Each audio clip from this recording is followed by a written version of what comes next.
Hello friends, it's Jessica from Three Rivers Homestead and I am having a garden work day and I thought I would bring you guys along just to show you some tips and tricks for garden maintenance, ways to increase your harvest this year and just have a wonderful, productive, beautiful garden.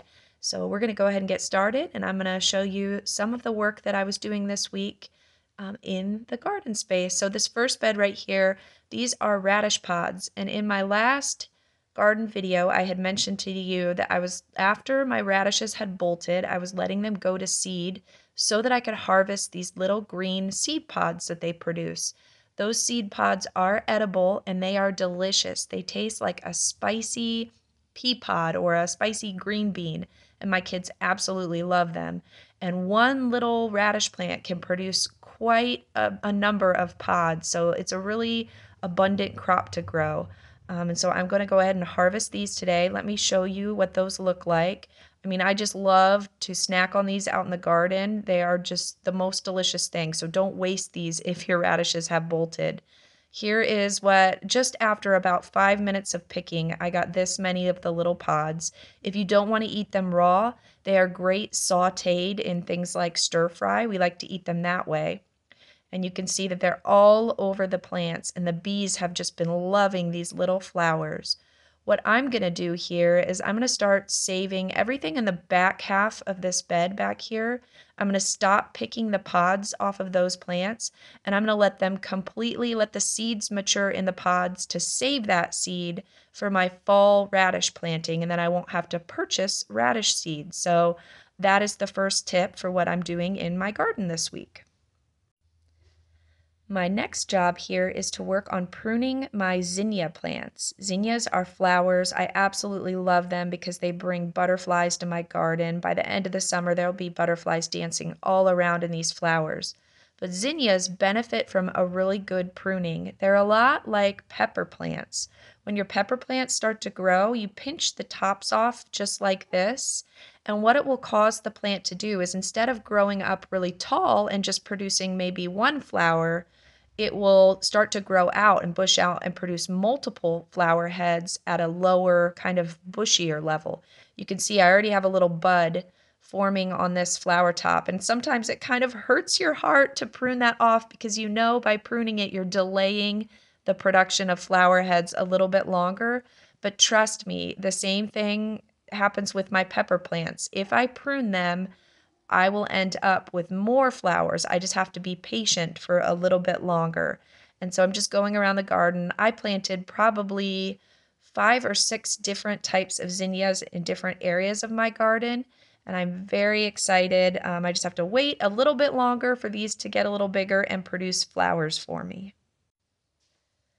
Something in the garden that is already flowering and is productive are my zucchini plants. I have 6 zucchini plants in the garden and they are starting to produce rather early for me this year. So I'm really excited about that. On just this day, I got 4 zucchini, so I'm going to get busy cooking those up. But with the fruit come the dreaded squash bugs, and I saw my first set of squash bugs on a zucchini plant earlier this week, and thankfully I found them and squashed them before they were able to lay eggs. So what I'm doing now is checking the underside of all of my cucurbit plant leaves. That's all of my winter squash, summer squash, my cucumber plants, anything like that. You're going to want to check under the leaves for eggs because those squash bugs will crawl up onto the leaves. They'll lay their little eggs on there. They're kind of an orangish color, a golden color, and then you're going to need to get rid of those. What I like to do is I'll wrap duct tape around my hand and just press it up against the eggs and it'll pull them right off of the leaves. But if you catch those bugs before they have a chance to lay eggs, that is going to be your best bet. You just got to get ahead of the pest cycle. I'll also sometimes spray diatomaceous earth on or sprinkle that on my leaves, and that will help do the job also.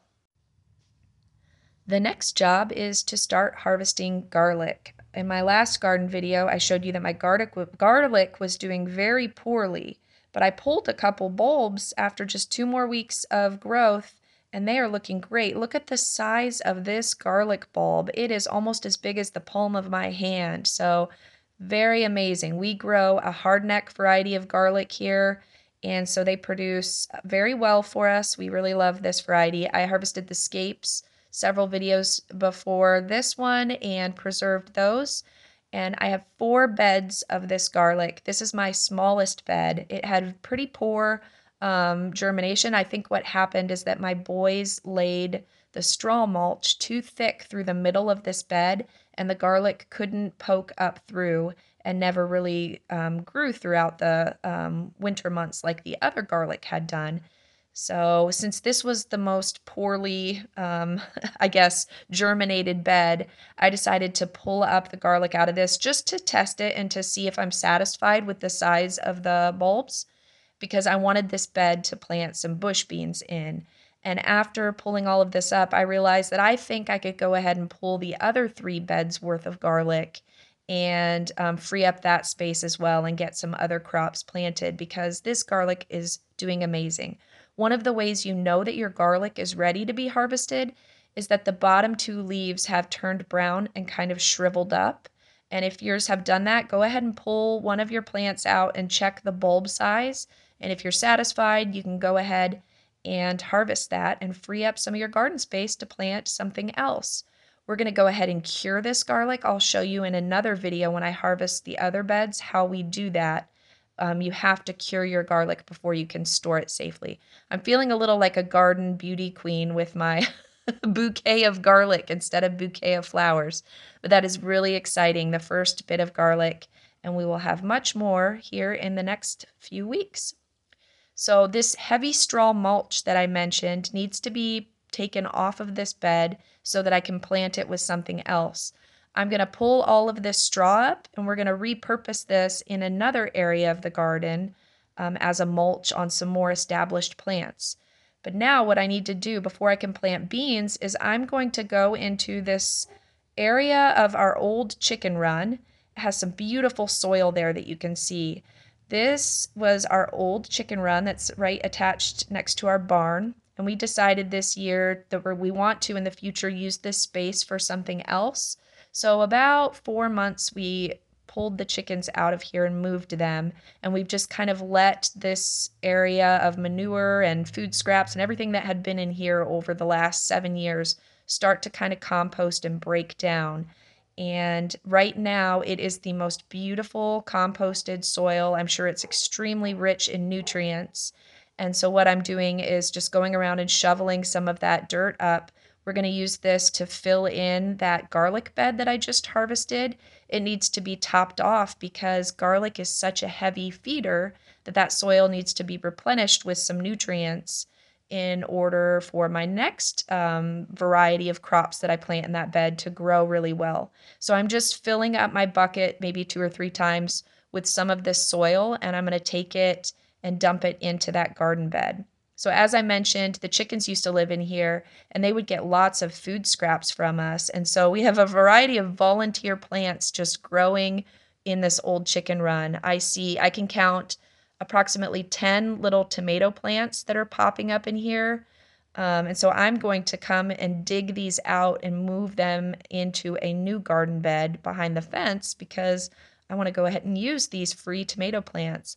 There's also some kind of brassica growing here with a seed pod that is much like those radish seed pods.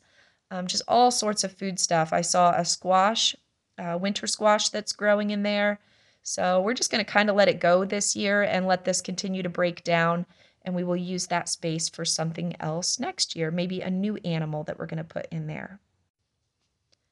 After I brought I believe it was 2 buckets full of that really rich soil here to top off this bed, I'm just kind of mixing it around, spreading it, and getting it ready to plant. So this is the time of year where I am trying to squeeze as much bush bean seed into my garden as I can.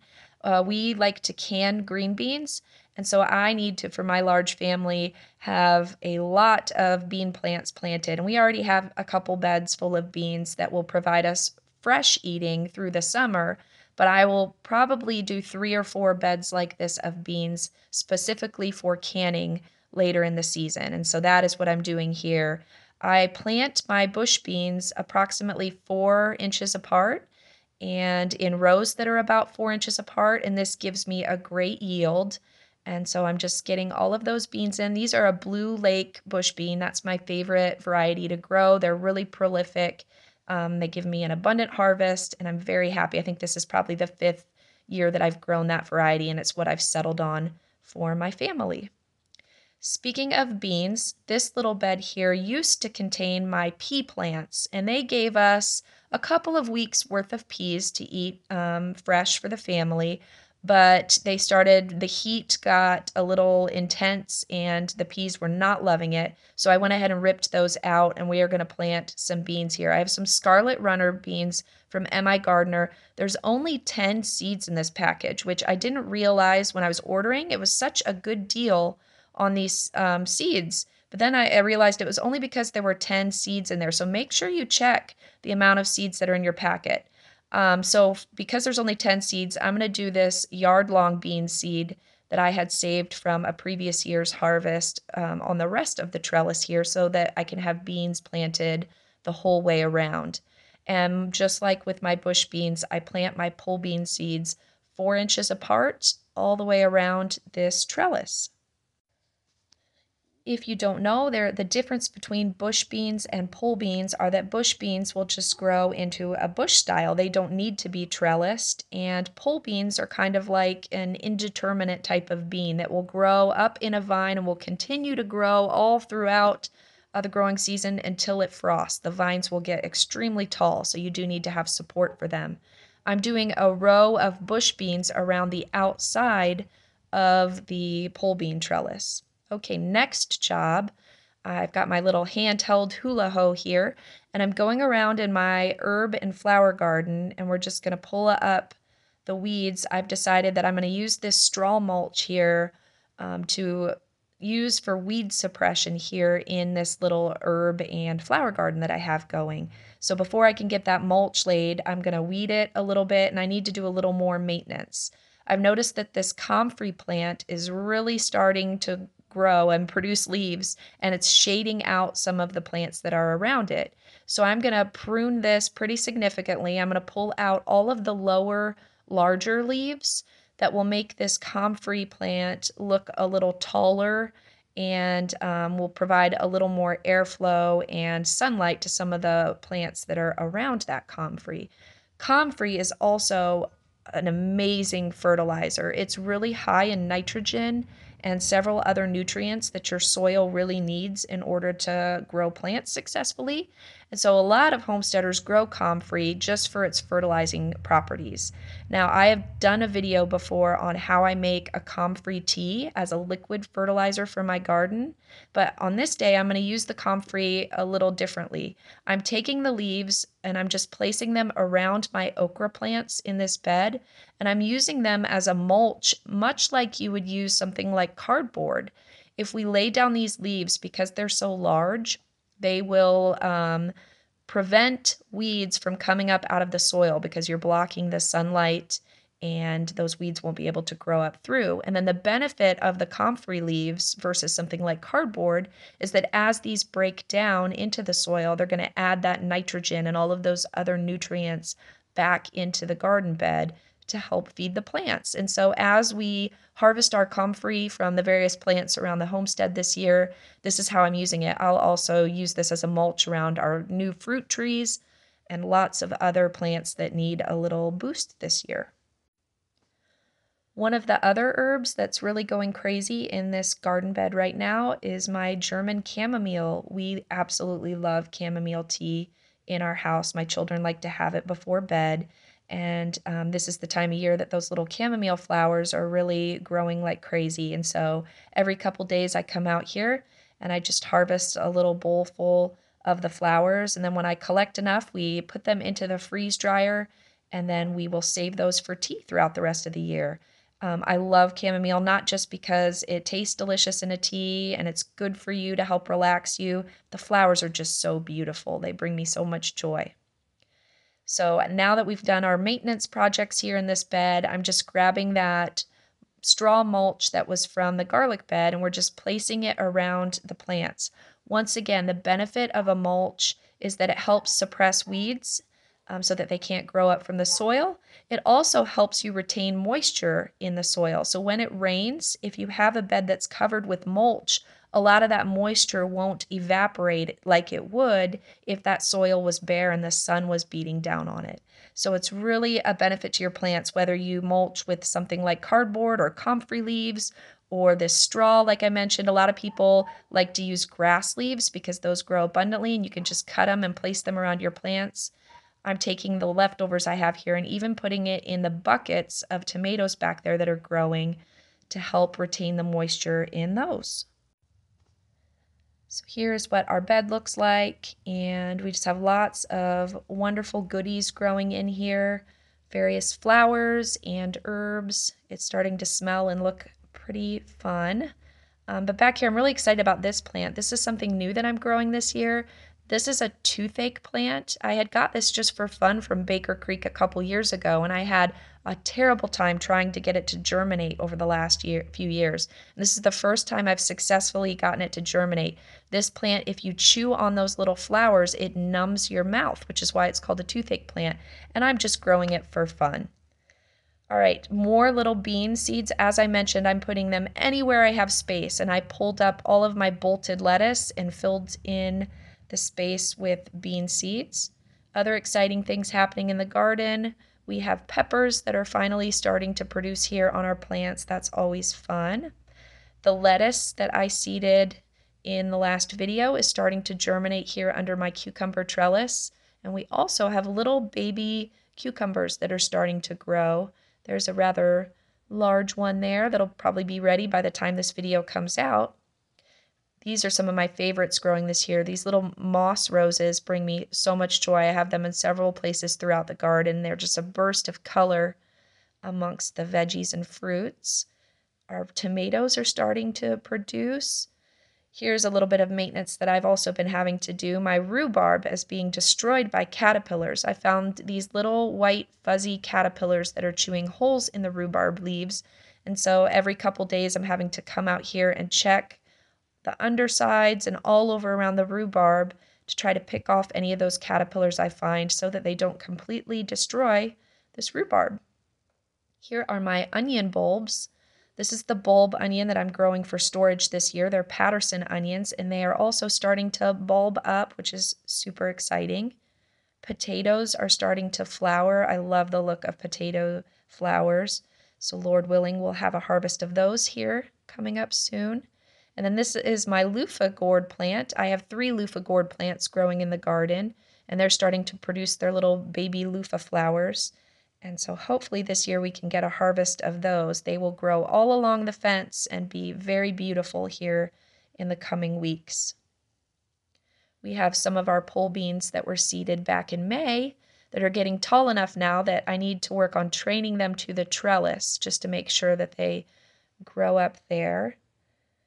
Other than that, it's just everything is really starting to come alive. I love seeing pops of color now in the green.